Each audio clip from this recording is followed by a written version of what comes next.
बिस्मिल्लाहिर्रहमानिर्रहीम। आज हम इंग्लिश ग्रामर को बेसिक से अंडरस्टैंड करने की कोशिश करेंगे।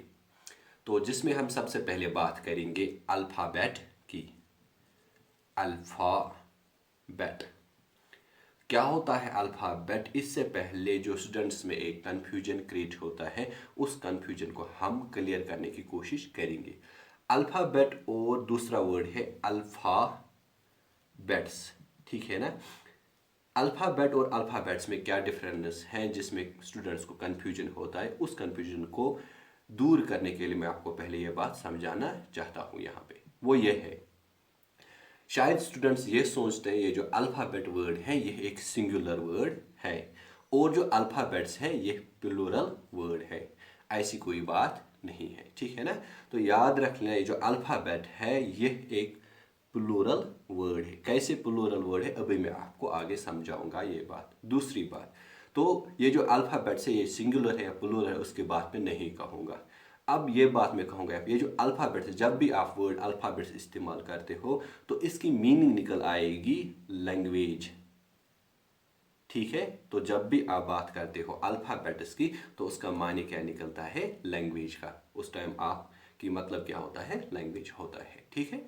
तो ये था कंफ्यूजन। या कभी कभार स्टूडेंट्स यह भी सोचते हैं, उनका यह गलती भी कर बैठते हैं, शायद ये जो अल्फ़ाबेट वर्ड है ये सही है और अल्फ़ाबेट्स वर्ड जो है ये गलत, ये कोई वर्ड नहीं। ऐसी कोई बात नहीं है, ठीक है। आगे हम देखेंगे, जब हम वर्ड फॉर्मेशन देखेंगे तो वहाँ पे मैं ये बातें आपको कोशिश करूँगा इसको क्लियर, इन बातों को क्लियर करने की, ठीक है। तो चलो अब हम देखेंगे सबसे पहले अल्फ़ाबेट क्या होता है। जैसे कि मैंने आपको पता है अल्फ़ाबेट खुद एक प्लूरल वर्ड है, ठीक है। कैसे प्लूरल है वो आपको इस डिफिनीशन में आपको पता चल जाएगी। अगर हम देखेंगे in English language and alphabet is a set of is a sorry alphabet is a set of letters और मैं कहूँगा symbols, सॉरी सिस्टम, बार बार लिखता हूँ सिस्टम, सिंबल्स, ठीक है ना। तो अल्फ़ाबेट क्या है? कुछ नहीं है, ये एक सेट है, ठीक है। किसका सेट है? लेटर्स का सेट है, या आप ऐसे कहोगे सिंबल्स का सेट है, ठीक है। तो आप देखो सेट है तो इसमें एक नहीं, एक से ज़्यादा है। तो अब एक से ज़्यादा जिसमें चीज़ें क्या वो सिंगुलर है कि प्लूरल है? तो अल्फ़ाबेट क्या है? एक प्लूरल वर्ड है, ठीक है। अब आई बात समझ में। तो इसके बाद हम अल्फ़ाबेट के बाद हम सीखेंगे सबसे पहले यहाँ पे लेटर की, तभी तो हम उसको क्लियरली अंडरस्टैंड करेंगे, ठीक है। क्योंकि मैंने आपको यहाँ पे सिंबल भी लिखा है। तो अब हम दूसरी बात देखेंगे यहाँ पे लेटर की। तो इंग्लिश ग्रामर में लेटर क्या होता है, ठीक है ना। तो अगर मैं आपको ऐसे कहूँगा लेटर क्या है, it is a grapheme, it is a grapheme, ठीक है ना। That is it is a symbol in English language used for writing, ठीक है ना। used for writing English language, using for writing language, ठीक है। तो ये जो हम लेटर क्या है, लेटर हमारे पास ग्राफीम है। क्या होता है ग्राफीम? ये बात भी आपको मैं यहाँ पे भी समझाऊंगा। मैंने ग्राफीम क्यों लिखा है, इस वर्ड को भी हम अभी समझाने की कोशिश करेंगे, ठीक है ना। यानी कि मैंने आपको ये बोला जो लेटर होता है ये ग्राफीम है, ये एक ग्राफीम होता है, ठीक है ना। तो यानी कि ये एक सिंबल होता है हमारे पास। ये जो इंग्लिश लैंग्वेज है उस लैंग्वेज को इस्तेमाल, यानी कि अगर हमें उस लैंग्वेज को लिखना है, उस लैंग्वेज को लिखने के लिए जो हम सिंबल इस्तेमाल करते हैं उसको हम बोलते हैं लेटर्स, को हम बोलते हैं लेटर, ठीक है। तो अब हम सबसे पहले बात करेंगे यहाँ पे ग्राफीम की, ग्राफीम, ताकि आप लोगों को अच्छी तरह से समझ में आ जाए, ठीक है। तो ग्राफीम क्या है? ये कुछ नहीं होता है, स्मॉलेस्ट यूनिट्स, स्मॉलेस्ट नहीं सॉरी, स्मॉल यूनिट्स और symbols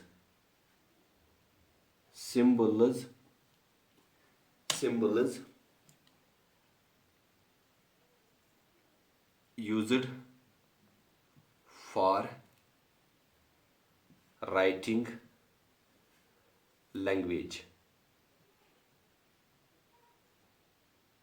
ठीक है ना।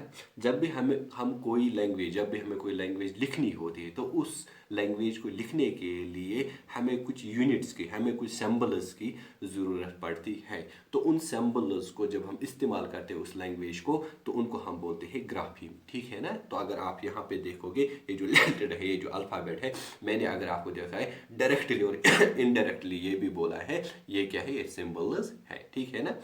तो ग्राफीम क्या होता है स्मॉलेस्ट यूनिट जो छोटे छोटे यूनिट्स हम अपने लैंग्वेज में इस्तेमाल करते हैं लिखने के लिए तो उनको हम क्या बोलते हैं ग्राफीम। ठीक है ना। तो अगर हम इस हिसाब से देखेंगे ये जो हमने ऊपर लिखा है अल्फ़ाबेट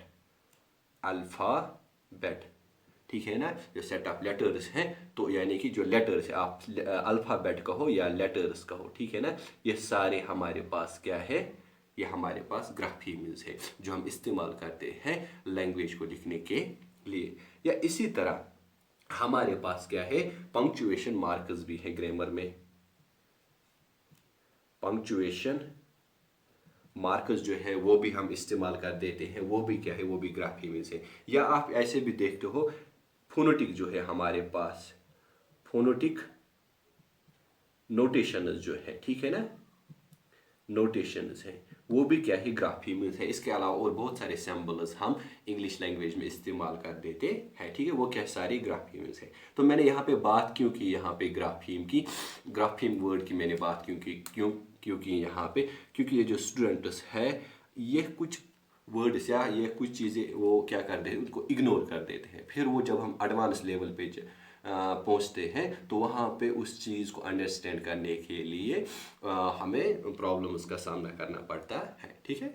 तो यहाँ पे हमने सबसे पहले क्या मैं बात कर रहा था लेटर की। तो सबसे पहले मैंने आपको क्या बोला है ग्राफीम क्या है एक लेटर हम बात कर रहे थे लेटर की। तो लेटर क्या है ये एक ग्राफीम है। ठीक है ना। इन ग्राफीम क्या है कुछ नहीं है ये एक सिंबल होता है। ठीक है ना सिंबल होता है। ठीक है हमारी इंग्लिश लैंग्वेज में। ठीक है ना जो हम इस्तेमाल करते हैं राइटिंग पर्पस के लिए। ओके। तो अब हम और सारी बातें सीखेंगे। अच्छा और एक बात आपको पता ही होगा ये जो हमारे पास लेटर्स ये जो हमारे पास सिंबल्स अवेलेबल है। ठीक है ना यानी कि रेडिक्स क्या है उनकी हमारी इंग्लिश लैंग्वेज में रेडिक्स यानी कि बेस कितनी है 26 लेटर्स हमारे पास अवेलेबल है। ठीक है। अब हम आगे बात करेंगे इस पे। अच्छा दूसरी बात इस लेटर के बारे में ये जो लेटर्स होते हैं ना ये जो लेटर्स हैं ठीक है ये क्या है उनका अपना एक स्ट्रक्चर होता है स्ट्रक्चर। ठीक है ना। तो लेटर्स का क्या है उनका अपना स्ट्रक्चर। कौन सा स्ट्रक्चर उनका याद रख लेना डेफिनेट स्ट्रक्चर है डेफिनेट स्ट्रक्चर है। ठीक है ना जो आप देख रहे हो दो केसेस में अवेलेबल है। ठीक है ना हमारे पास स्ट्रक्चर्स है दो केसेस में। एक है हमारा अपर केस दूसरा है हमारा लोअर केस। ठीक है अपर केस कैपिटल ए से लेकर जी तक या स्मॉल लोअर केस स्मॉल ए से लेके स्मॉल जी तक यानी इसको आप जेड भी पढ़ते हो। ठीक है ना। तो स्ट्रक्चर भी उनका अपना होता है एक डिफिनिट स्ट्रक्चर है। ठीक है ना या तो आप अपर केस में लिख लेते हो या हम उसको लोअर केस में लिख लेते हैं। ठीक है। तीसरी बात इस लेटर के बारे में वो ये है अच्छा इसको मैं रफ कर दे रहा हूँ उसके बाद में आपको और बातें कहूँगा। ये जो लेटर है इसका अपना एक साउंड होता है साउंड यानी कि उसकी अपनी साउंड प्रोनाउंसिएशन। ठीक है ना क्या है उसकी साउंड की प्रोनाउंसिएशन। ठीक है प्रोनाउंसिएशन भी होती है। ठीक है। तो अगर आप देखोगे साउंड इसकी प्रोनाउंसिएशन है जिसकी दो क्लासिफिकेशंस है। एक तो आप कहते हो वॉवल साउंड्स और दूसरा आप कहते हो कंसोनेंट साउंड्स। ठीक है ना। तो अगर आप देखोगे टोटल हमारे पास है 44 साउंड्स। कितने हैं 44 साउंड्स जिसमें 20 साउंड्स क्या होते हैं, 20 साउंड्स होते हैं वॉवल साउंड्स, और बाकी जो रेस्ट रहते हैं 24 साउंड्स जो है वो कौन से हैं, कंसोनेंट साउंड्स। अच्छा, और एक बात यहाँ पे, ये जो 24 साउंड्स यहाँ पे हैं, इनमें से याद रखना 9 साउंड्स ऐसे हैं जो है साउंड, जो क्या है वो है साउंडलेस, ठीक है ना। तो 9 साउंड्स क्या है हमारे पास, वॉइस लेस साउंड्स, याद रख लेना, वॉइस लेस साउंड्स। तो 24 में से हमने 9 को डिटेक्ट किया है, तो वहां पे रेस्ट रह गई कितने, 15। तो 15 क्या है, अदर कंसोनेंट साउंड्स, ठीक है ना। अभी साउंड्स के ये इतना इंफॉर्मेशन, इतने पॉइंट्स आप याद रख लो, क्योंकि अभी हमारा टॉपिक यह नहीं है, ये जो फोनेटिक से अलग से एक वास्ट टॉपिक, अलग से एक ब्रांच है हमारे ग्रामर का, ठीक है। तो यहाँ पे ये बात जो है, इस बात को आप समझो, ठीक है, क्योंकि हमें आगे काम आने वाली चीज़ें हैं, ठीक है। तो हमने क्या बोला है, सबसे पहले जो लेटर है, उस लेटर वो लेटर क्या है, वो कुछ नहीं है, एक सिंबल होती है। अगर आपको कोई भी पूछे आज से, आपको बोले मुझे बोलो लेटर क्या होता है, कुछ नहीं आपको बोलना है, आप सीधे उसको बोलो लेटर एक सिंबल होती है, ठीक है। तो उसका क्या है, अपना स्ट्रक्चर है, ठीक है, स्ट्रक्चर अपना स्ट्रक्चर है, और उसका अपना साउंड भी होता है, ठीक है। अब बात करेंगे आगे। अब हमने ये लेटर भी समझा है, लेटर क्या होता है। अब देखो, अब हम इन लेटर्स को क्या करते हैं, इनको हम यूज करेंगे, इन लेटर्स को क्या करना है, हमें अब यूज करना है। तो कौन सी यूज होती है लेटर्स की, हम उनको इस्तेमाल करते हैं वर्ड फॉर्मेशन के लिए, वर्ड फॉर्मेशन। तो अब हमें इनसे क्या करना है, वर्ड्स को हमें फॉर्म कर देना है, ठीक है। तो अब देखो, सबसे पहले अब हमें वर्ड फॉर्मेशन तो करनी है, तो सबसे पहले हम ये समझेंगे जो वर्ड है ना, वर्ड क्या होता है, इस बात को अब हम समझने की कोशिश करेंगे यहाँ पे। ओके, इससे पहले भी आपने सुना होगा, पढ़ा होगा, ठीक है ना। तो वर्ड क्या होता है, मगर जो बात मैं यहाँ पे आज आपको कहने वाला हूँ, शायद आपने कभी या तो सुनी है पर अच्छी तरह से समझ नहीं पाए उस बात को, या तो पढ़ा होगा मगर समझ नहीं पाए, ठीक है ना। तो इसीलिए हम जब एडवांस लेवल पे चले जाते हैं, फिर हमें वहाँ पे जो बातें होती हैं, वहाँ पे जो रूल्स होते हैं, उनको हमें समझने में बहुत दिक्कत होती है। अब देखो, आपने भी सुना होगा, वर्ड क्या है, ग्रुप ऑफ लेटर्स। तो जब आप लेटर्स का ग्रुप कर देते हो, वहाँ पे जो फॉर्म हो जाता है, वो एक वर्ड होता है। जैसे कि मैं आपको ऐसे एग्जांपल में लिखूंगा, मैं लिखूंगा ए, मैंने लेटर ए लिया है, फिर लेटर एन लिया है, फिर लेटर डी लिखा है। तो यहाँ पे हमने ग्रुपिंग कर दी है, किन की ग्रुपिंग कर दी है, 3 लेटर्स की, ए की, एन की और डी की। तो वहाँ पे जो फॉर्म हुआ है वो एक वर्ड फॉर्म हुआ है, ठीक। ओके, अगर मैं इसको ऐसी ग्रुपिंग कर लूँ, ए फिर मैं लिखूंगा डी, फिर मैं लिखूंगा एन, क्या ये ग्रुपिंग नहीं है लेटर्स की? हाँ, ये भी ग्रुपिंग है लेटर्स की। अब इन दो वर्ड्स में क्या फर्क है, इस वाले वर्ड ने सेंस फॉर्म की, ठीक है, तो इस वाले वर्ड में इसने सेंस फॉर्म नहीं की, इसने सेंस फॉर्म नहीं की, ठीक है। अब यही बात मैं आपको समझाने जा रहा हूं। अब देखो, अगर मैं आपको ऐसे कहूं, वर्ड क्या है, सिस्टमेटिक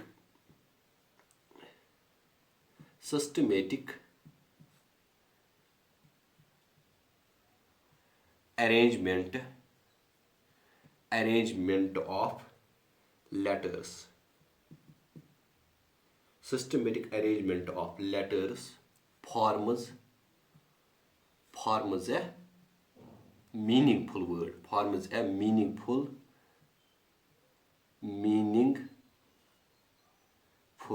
word। अब मैंने ऐसे क्यों कहा है, अभी हम आप ये समझेंगे, ठीक है ना। तो मैं आपको ये कहता है, लेटर्स है तो ग्रुप ऑफ वर्ड्स है, वर्ड क्या है, ग्रुप ऑफ लेटर्स है। हमने तो वर्ड्स का, हमने जो लेटर्स हैं उनके हमने ग्रुपिंग कर ली है, उनकी ग्रुपिंग करते हैं, ठीक है, ताकि हम एक वर्ड फॉर्म करें। मगर उस ग्रुपिंग के लिए हमें क्या करना, हमें एक सिस्टमेटिक अरेंजमेंट, यानी कि हमें कोई रूल फॉलो करना पड़ेगा, तभी तो हम वर्ड्स बना पाएंगे जिनकी कोई सेंस होगी, जिनकी कोई मीनिंग होगी, ठीक है। अब सिस्टमेटिक अरेंजमेंट हम किस बेस पे करते हैं, किस बेस पे करेंगे हम इनको सिस्टमेटिक अरेंजमेंट, तो on the basis on the basis of their sounds, ठीक है ना, on the basis of their sound structures,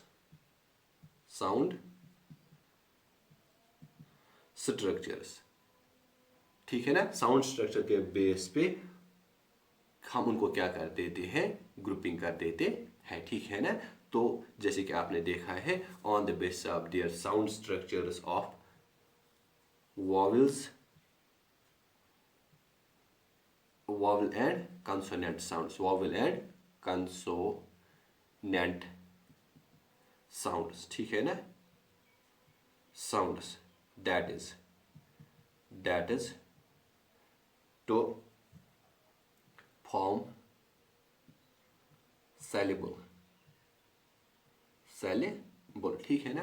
तो अब देखो हम अब क्या कर देते हैं, ये जो हम में लेटर्स है ना, उन लेटर्स के हम ग्रुपिंग कर देते हैं। मगर ग्रुपिंग किस तरह हम करते हैं, सिस्टमेटिक ग्रुपिंग कर देते हैं, ठीक है ना, ताकि जो वर्ड आ जाए उसकी कोई मीनिंग होगी, उसकी सेंस होगी, उसमें सेंस होगी। तो वो मीनिंग, वो सेंस किस किस बेस पे कर लेते हैं, हम कौन सा रूल फॉलो कर देते हैं, तो हम यानी कि साउंड के बेस पे, ठीक है ना, ये जो उनका साउंड स्ट्रक्चर होता है उस बेस पे हम वर्ड्स की ग्रुपिंग कर देते हैं ताकि एक वर्ड फॉर्म हो जाए, ठीक है। अगर हम रूल को फॉलो नहीं करेंगे, जो वहाँ पे ग्रुप्स ऑफ वर्ड्स निकलेंगे वो जमलिंग वर्ड होगा, जमलिंग वर्ड्स होंगे। तो आपको पता है जो जमलिंग वर्ड्स है उनकी मीनिंग नहीं होती है, ठीक है ना। अब आई बात समझ में। अब नेक्स्ट, तो अब हम ये भी समझ गए वर्ड क्या होता है। अब देखो इसके बाद में इन वर्ड्स का क्या करना है, ठीक है। इन वर्ड्स को अब हमें इस्तेमाल कर देना, इनकी यूज कर देना है। यूज इन किस में, या आप कम्युनिकेशन में बोलो या आप राइटिंग में। फिलहाल हम बात करेंगे यहाँ पे राइटिंग में। तो अब हमें इन राइटिंग में इन वर्ड्स का इस्तेमाल कर देना है, ठीक है ना। तो जब हमने वर्ड्स बनाए तो अब हम इस्तेमाल करना स्टार्ट करेंगे, मगर याद रख लेना, तो ईजिली हम उनको इस्तेमाल कर पाए उसके लिए हम क्या करते हैं, इन वर्ड्स का हम इनकी क्लासिफिकेशन कर देते हैं, ठीक है ना। क्लासिफिकेशन या आप ऐसे भी कह सकते हो कैटेगोराइजेशन, ठीक है ना। तो कैटेगोराइजेशन और क्लासिफिकेशन की ज़रूरत क्यों है, नेसेसरी क्यों है यहाँ पे, ठीक है ना। फॉर इजी यूज़, तो इजी यूज़ के लिए, ताकि हम उन वर्ड्स को ईजिली यूज़ कर पाएंगे, इसीलिए हमने उन वर्ड्स को क्या कर दिया है, क्लासिफाई कर दिया है, कैटेगोराइज किया है अंडर दियर हेडिंग्स। तो हमने उनको क्लासिफाई किया, कैटेगोराइज किया है, सेम वर्ड्स को एक ही हेडिंग में हमने उनको रख दिया है, ताकि हम उसको ईजिली जब भी हमें उस वर्ड को ज़रूरत पड़ेगी हम उसको वहाँ से उठा के ले आएंगे और इस्तेमाल करेंगे। इस तरह हमने उनको कितनी हेडिंग्स में ले लिया है, आपको पता ही है, 8 हेडिंग्स में उन वर्ड्स को क्लासिफाई किया गया है, जिसको आप नाम देते हो पार्ट्स ऑफ स्पीच, ठीक है, पढ़ा ही होगा पार्ट्स ऑफ स्पीच, ठीक है ना। जैसे कि हमारे पास है नाउन, पहली हेडिंग है नाउन, ठीक है, वो वाले वर्ड्स रखें जो हम नाम के लिए इस्तेमाल करें, उनको हमने एक ही हेडिंग में रखा है जिसको आप नाउन कह देते हो। और प्रोनाउन, इसी तरह एडजेक्टिव, या इसी तरह वर्ब, एडवर्ब, इसी तरह प्रीपोजिशन या कंजक्शन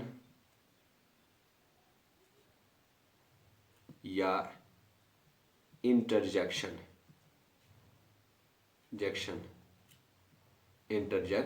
ठीक है ना। ओके, तो इन वर्ड्स को क्लासिफाई कर देते हैं हम अंडर 8 हेडिंग, जिसको आप पार्ट्स ऑफ स्पीच कहते हो। इंशाल्लाह हम उसको नेक्स्ट लेक्चर में देखेंगे पार्ट्स ऑफ स्पीच क्या होता है। तो उन वर्ड्स की जो फंक्शन होती है, उनकी जो यूज़ होती है, ठीक है, उस बेस पे हम उनको क्या करते हैं, क्लासिफिकेशन कर देते हैं। और हम इस तरह आज का लेक्चर जो हमारा था वो हमारा बेसिक्स पे था, जो बैकग्राउंड पिक्चर है इस पार्ट्स ऑफ स्पीच की, वो आज हमने इस लेक्चर में समझने की कोशिश की है। तो आपको क्या याद रख लेना, सबसे पहले मैंने बात की है अल्फ़ाबेट की, किसकी बात की है, अल्फ़ाबेट की। तो अल्फ़ाबेट मैंने आपको बोला है क्या है, सेट ऑफ लेटर्स है, सेट ऑफ लेटर्स है, ठीक है ना। तो सेट ऑफ लेटर्स है, ठीक है। और उसके बाद मैंने बात की लेटर की, तो लेटर क्या है, सिंबल है जिसका अपना स्ट्रक्चर, जिसका अपना साउंड होता है। तो उन लेटर्स को हम इस्तेमाल करते हैं तो हम फॉर्म करते हैं वर्ड्स। तो जब हम फॉर्म वर्ड्स करें, डिफरेंट टाइप्स ऑफ वर्ड्स, हम डिफरेंट काइंड्स ऑफ वर्ड्स हम फॉर्म कर देते हैं। किस बेस पे कर देते हैं, इंशाल्लाह वो भी हम अलग से पैरेलली एक देखेंगे, जिसको आप कहते हो रूट वर्ड, ठीक है ना, रूट वर्ड। तो रूट वर्ड से हम सीखेंगे हम फॉर्म कैसे कर देते हैं वर्ड्स को, ठीक है ना, या और बाकी जो चीज़ें हैं वो भी अंडरस्टैंड करने की कोशिश करेंगे। तो अब फिर हमने सीखा है वर्ड क्या होता है। तो वर्ड क्या होता है हमारे पास, वर्ड क्या है, ग्रुप ऑफ लेटर्स है, मतलब systematic arrangement of group of letters है हमारे पास, ठीक है ना, जिसकी मीनिंग होती है, ठीक है। फिर हम उन वर्ड्स को क्या करते हैं, उनको हम क्लासीफाई कर देते हैं। हमने उनको क्लासीफाई किया है, क्यों क्लासीफाई किया, ताकि हम उसको ईजिली यूज़ कर पाए, जब भी हमें ज़रूरत पड़ती है, ठीक है ना। फिर उन वर्ड से हम क्या बना देते हैं, या उसके बाद हम वर्ड से क्या बना देते हैं, ग्रुप ऑफ वर्ड्स।